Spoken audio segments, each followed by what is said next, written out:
extensive document. Maybe there's some parts that might not be as self-explanatory as we would wish the same to be. In any level of governance, the first thing that goes is your manifesto. Then after the manifesto is, once we are sworn in, is what my brother Francis was referring to, the CIDP, the County Integrated Development Plan.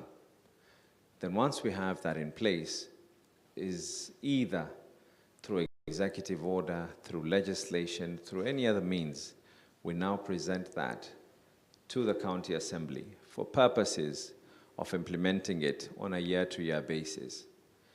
So definitely, if there are issues that are not here, they would definitely be covered in the CIDP.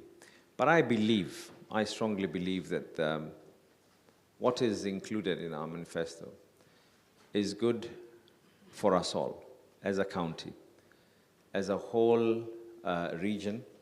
And maybe I want to take this, because taking you through a 33-page document might not be very, very fair, because there are some things that are here that might not necessarily be directly involved with the element of tourism.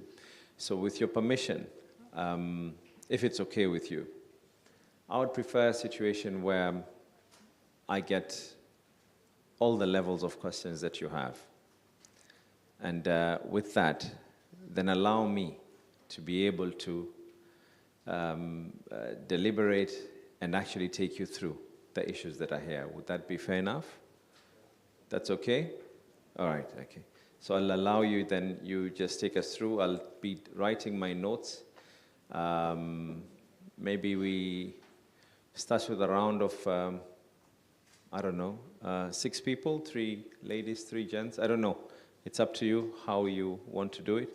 We'll be taking our notes, and then allow me then to be able to deliberate on those matters. Is that okay? All right, thank you.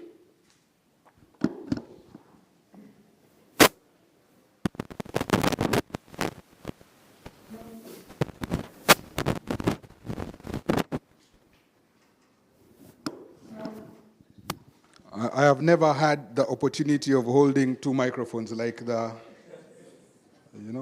lazima uwe na mkono kubwa. So do I hold them like this? So I've never had the opportunity to hold 2 microphones before. This is growth. I kept saying, Your Excellency, but again I was reminded that we have to wait for elections. I think that we know our incoming governor will be anyway, but because of protocol, I'll say, ni mtarajiwa governor, ama anayepigania mtarajiwa governor na deputy.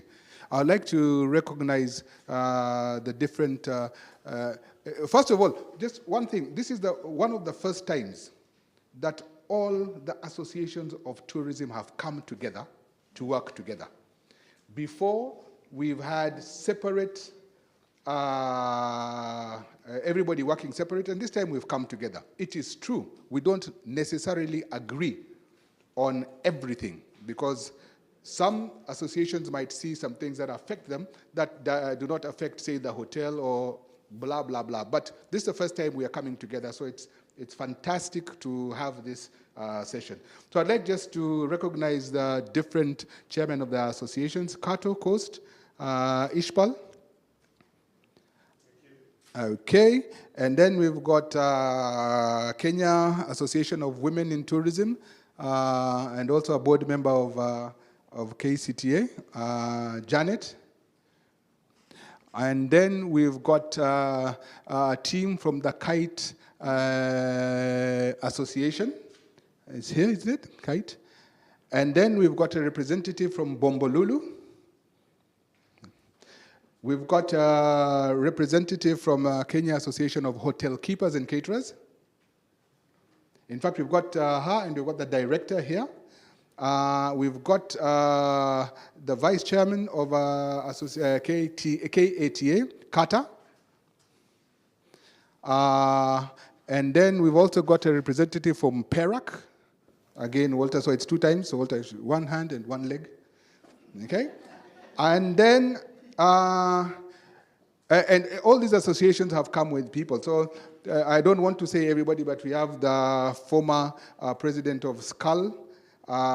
We have the former national president of SCAL. We have GMs from different hotels. And we have the board members of KCTA, which is taking the lead. We've got my brother, Hasnain Nurani there, vice chairman. We've got Nurdin Tejpa, board member. We've got Lisa, their board member. And then we've also got the chairman of the beach operators, Bwana Fumo there.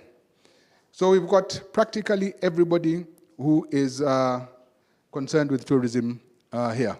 We've also got the former chairman of KCTA, and then the chairman of Kenya KTF, which was the tourism body, which was in charge of tourism nationally. Everybody knows Mr. Mohamed Harsi. Yeah, and I have not forgotten anybody. There's a lot of problems. And I'll blame it on having 2 mics. Okay, so these are the people who are here. We came up with a memorandum. But they are in the memorandum, again, we don't want to take a lot of time. In the memorandum, there are things that are very quick to do. Those are the low-hanging fruits. And then there will be medium term. And then there will be long term. We know you have the capacity to do it. There are some things that different associations look at differently. So, whereas we have presented, we will present Julius. I'll ask Julius to present this long and present it pretty fast. 10 minutes, make it 8. There are some of the things here that will need to be added. You see, like beach operators. Okay. This is something that has been discussed for a very, very long time. There has been a thought of training the beach operators on the beach and letting them operate. And then, I think some time back, there was this thought of moving all the beach operators out from the beach, creating an area for them, okay, a market for them. And then, say, people like the Kato are guaranteeing that their buses will take guests there. So that's a guarantee they will do it at their own cost, free of charge, okay? So there's things that you'll hear here. I mean, the kite team, recently, is it on July 1st? There's a bill that is coming through from July 1st that says use of the beach. You'd have to pay for use of the beach. That's basically what it says. Yeah, the KWS one. It means generally, if you have a hotel and your guests want to go to the beach, you know, to look at the sunset or sunrise in the morning, they will have to pay an amount. 200 shillings for a sundown. To watch. I mean, okay, right now, it is in Watamu, isn't it? No. Aha. So you can imagine, we know that money is needed, but let's not be ridiculous. Okay? That means, and it will affect your own county, because in the coast, people will not go. If they have to pay, I don't even want to say. But I would like to ask Julius to do this presentation. Please watch, and then we'll take it from there. After that, we will have questions and directed to you. Chairman of Kato might want to say something. But Governor Mtarajua, my governor, because me, I know you're coming in. And I'm not necessarily on that side, so let's not have people talking at you.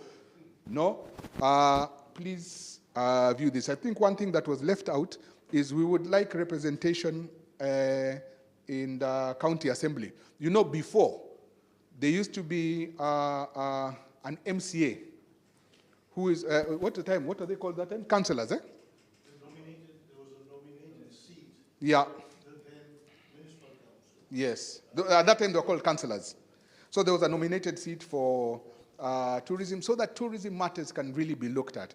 I don't know if we had put it here, but please consider that if it is within the law. Julius, come and do the presentation. Thank you, Chairman, and thank you, our guest, Honorable Abdul Samad. I promise to be very brief so that I don't take a lot of time. First of all, why are we giving this memorandum? Government is an enabler for doing business. The tourism stakeholders seated here are serious people who are doing business and creating opportunities in this city. So we are giving this memorandum to you today, first of all, to create a platform for public-private partnership, synergy, and dialogue.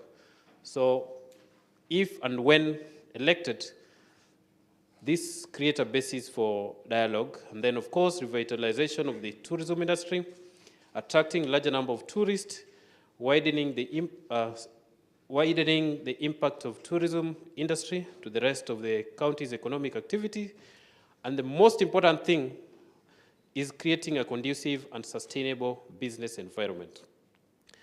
Now, what do we need from the next coming government, or what do we need to do together? The first of our asking is lobbying for open sky policy. We need to lobby the national government so that we have a ratification on open sky policy. And currently, the pressing issues we are having, very serious airlines that are requesting for landing rights, but they are unable. On the open sky policy, at the end of my presentation, I'll request Mohammed just to give a clear picture on it. So we have Qatar Airways, Turkish Airline, Fly Emirates, KLM, Rwanda Air. And of course, we also need incentives for the charters.